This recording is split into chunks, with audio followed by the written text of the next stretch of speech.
मेरे इलाका नगर का तो बोला कि बहुत प्रेशर है, कोई कोई मेरा ना है, आप समझ रहे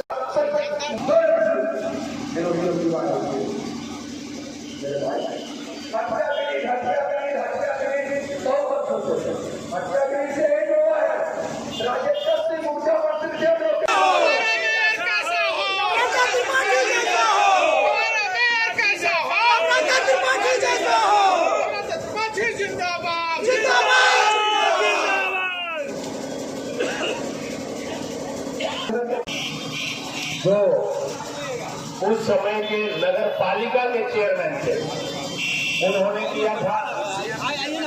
और उसके बाद 6 रुपए से 25 रुपए, उसके बाद जब नई मेयर बनी तो 6 रुपए से 25 रुपए कर दिया। अब 25 रुपए यदि 10 फीट लंबा 10 फीट चौड़ा दुकान है 100 स्क्वायर फीट का, तो उसको 2500 रुपया महीना उस दुकानदार को देना पड़ेगा। भले उस ताला चाबी बनाते बनाते 250 ही कमाता हो, लेकिन उसको जमीन बेच के 2500 रुपया देना पड़ेगा। ऐसा आपके मेयर, जिसको आप कहते हैं कि व्यवसायिक परिवार की मेयर है, तो उस व्यवसायिक परिवार की मेयर ने आपके उसका लूट किया।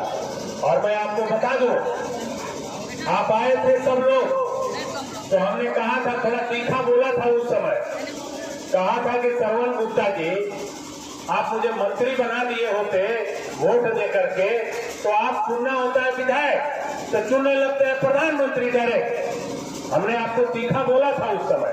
फिर आपको लेकर के मैं गया उस समय के तत्कालीन नगर विकास सचिव विनय चौबे जी के पास। आपके साथ विनोद अग्रवाल जी थे, केडी सिंह जी थे, 5 सदस्यीय प्रतिनिधि मंडल को लेके गया, चिट्ठी निकलवाया, 6 रुपए से उसको 4 रुपए करवाया। मैं कोई विधायक नहीं था, मैं मंत्री नहीं था, हमारी जिम्मेदारी नहीं थी, लेकिन हमने उसको 6 रुपए से 4 रुपए करवाया। अब 4 रुपए कराया तो यदि 100 स्क्वायर फीट है तो 400 रुपया लगेगा महीने का। लेकिन आपके मेयर ने उन 400 दुकानदारों से कंटिन्यूअस गैर कानूनी तरीके से उन्होंने 600 रुपए वसूली करते रही, और आज तक वो वसूली 600 रुपए हो रहा है, जबकि सरकार का आदेश उस पर रोक रहा है।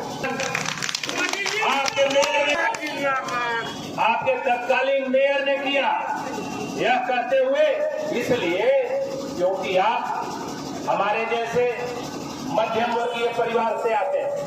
आपका व्यवसायी कोई छाता बनाता है, कोई ताला चाबी बनाता है, कोई बनियान जांघिया बेचता है, उसी में महीने में 10-5 हजार रुपया कमाता है। हम लोग मध्यम वर्गीय परिवार के हैं, लेकिन आपने जिसको बनाया था वो धन्ना सेठ है। वो देखते हैं कि गेट के बाहर सीसीटीवी में यदि 100 करोड़ से कम का आदमी आया है तो गेट नहीं खुलता है, 100 करोड़ से ऊपर का आदमी आएगा तब गेट खुलेगा। तो आपके जो लोग हैं ये सब बेचारे मध्यम वर्गीय निम्न वर्गीय व्यवसायी हैं, इसलिए इनको वसूला गया जबरदस्ती। मैं आपको पूरे बाजार में इस मंच से हमारी भावी मेयर मेदिनी नगर की बेटी नम्रता यहाँ बैठी हुई है, इसके समक्ष मैं कहता हूं कि यदि नम्रता मेयर की कुर्सी पर बैठती है तो इसको 4 रुपए ही वसूला जाएगा, और जितना एक्स्ट्रा पैसा लिया गया है उसको सामंजस्य किया जाएगा।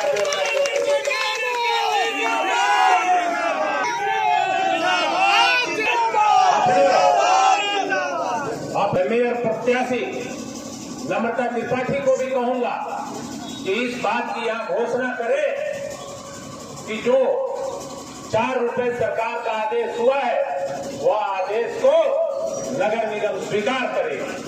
ये अभी जब भाषण होगा तो ये अपने उस भाषण में इस बात को मानेंगे।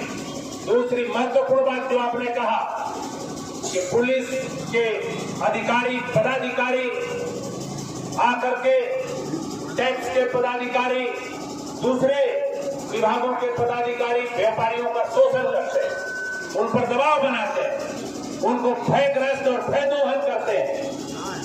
मैं इस मंच से, जय जवान संघ के इस मंच से, जय भवानी संघ के इस मंच से मैं आपको विश्वास दिलाता हूं। आपको याद होगा हमारे समय के 5 साल का कार्यकाल, किसी पदाधिकारी में वह दुस्साहस नहीं करती थी, कोई पदाधिकारी नहीं करता था यहाँ के व्यवसायियों को अकारण परेशान करे। मैं आपको विश्वास दिलाता हूं कि किसी व्यवसायी को डाल्टनगंज में, मेदिनी नगर में, किसी व्यवसायी को कोई पदाधिकारी, इस नगर निगम क्षेत्र का, इस जिले का कोई पदाधिकारी व्यवसायियों का भय दोहन, भय शोषण नहीं कर सकता, इसकी गारंटी मैं देता हूं। आप लोग 5 नंबर बेंच छाप 23 तारीख याद रखिए, बाकी गारंटी मेरी है। अगला 5 नंबर वो दुकान तोड़ करके नई दुकानें बनाई जाए। व्यापारियों का निवेदन है कि किसी का दुकान नहीं टूटे, जो जिस दुकान में है वहीं अपना व्यवसाय करे, अपना रोजी रोटी और परिवारों का पालन करें। क्या इसकी गारंटी देते हैं आप कि दुकान नहीं टूटने देंगे? एकदम माननीय अध्यक्ष जी, ये मैं आपको पूर्णतः गारंटी देता हूँ, क्योंकि ये व्यापारी छोटे छोटे दुकान 5 फीट, 7 फीट, 8 फीट, 6 फीट के छोटे छोटे दुकान बना करके अपने परिवार का जीविकोपार्जन करते हैं।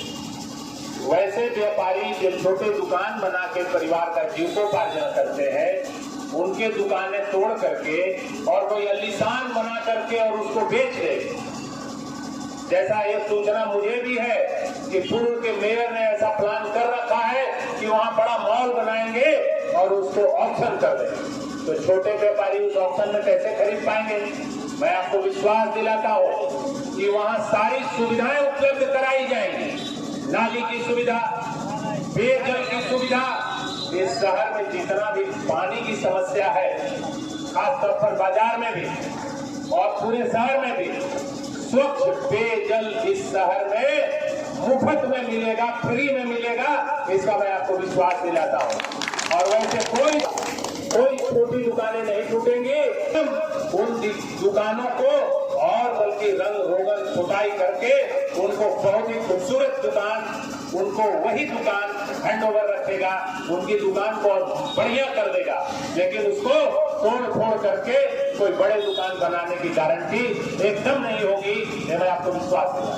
दुकान लगाते हैं घूमते वाले, सब्जी वाले और छोटे छोटे दुकानदार जो रोड पर लगाते हैं, उनको है दोहन करके उनसे वसूली होता है अनावश्यक। क्या उनके लिए अस्थायी व्यवस्था करेंगे आप? प्रत्याशी नम्रता का घोषणा पत्र आपने ठीक से नहीं देखा। उस घोषणा पत्र में एकदम लिखा हुआ है, जो 10 निश्चय लिखे गए हैं, उसमें एक निश्चय है कि जितना ठेला वाले, खमचे वाले, पटरी वाले, जितने लोग इस शहर में अपने जीविकोपार्जन दिन भर सड़क पर खड़े होकर के अपने बाल बच्चों को पालते हैं, उनके लिए हम अस्थायी दुकान की व्यवस्था करेंगे, अस्थायित्व की व्यवस्था करेंगे। नए जगहों पर, दूसरे जगहों पर उनके लिए नगर निगम दुकानें बनाएंगे और उनको अस्थायी दुकान देंगे, ताकि वो अपने बाल बच्चों को ठीक से पालन कर सके। प्रमंडल का ये हेडक्वार्टर कहां से ग्रामीण कितना दूर दूर से इस शहर में खरीद बिक्री के लिए आते हैं, और यहाँ न होना ये दुर्भाग्यपूर्ण है। मैं नगर निगम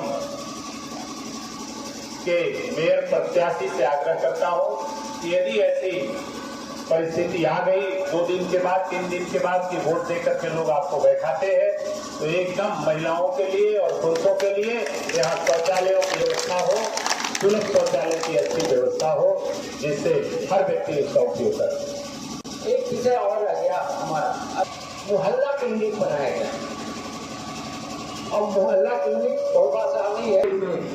कभी कभी मोहल्लों में आवश्यकता पड़ जाता है, रात में 2 बजे को बीमार पड़ गया, किसी को बहुत आवश्यकता पड़ गई, हार्ट फेल हो रहा है, हार्ट अटैक हो रहा है, ऑक्सीजन का जरूरत मोहल्ला क्लिनिक प्रोजेक्ट में है आपका? लेकिन छोटा छोटा, लेकिन इसकी क्या व्यवस्थाएं होंगी?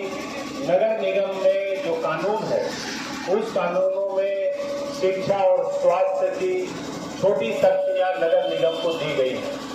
प्राथमिक शिक्षाओं में व्यवस्थित करने के लिए और स्वास्थ्य सुविधाओं को व्यवस्थित करने के लिए तो जो मेयर है अपने पार्षदों के साथ बैठ करके उसका एक रूपरेखा, एक ब्लूप्रिंट बनना ही चाहिए कि भाई इस तरह की व्यवस्थाएं हम कैसे कर सकते हैं, उसके लिए कितना धन का जरूरत है और कितना कार्य किया जा सकता है।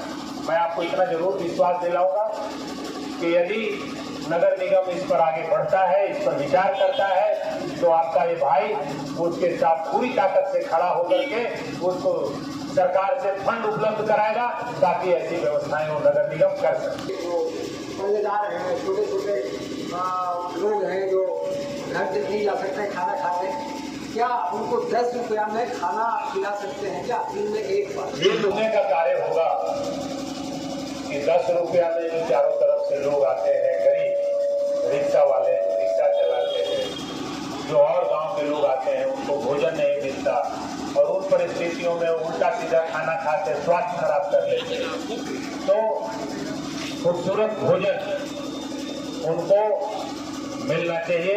मैं नगर निगम से आग्रह करूंगा कि ऐसी व्यवस्थाएं सरकार में करे कि जो गरीब यहाँ आते हैं उनको 10 रुपए में शहर का हर चौक चौराहे पर भोजन मिले। यह संभव है या संभव नहीं है? संभव किया जा सकता है।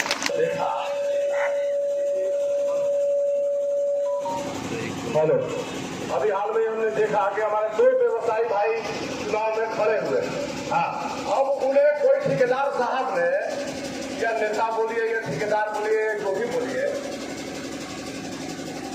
किसी तरीका से डरा के धमका के पैसा दे करके या जैसे भी हो उसे बैठाने का काम किया।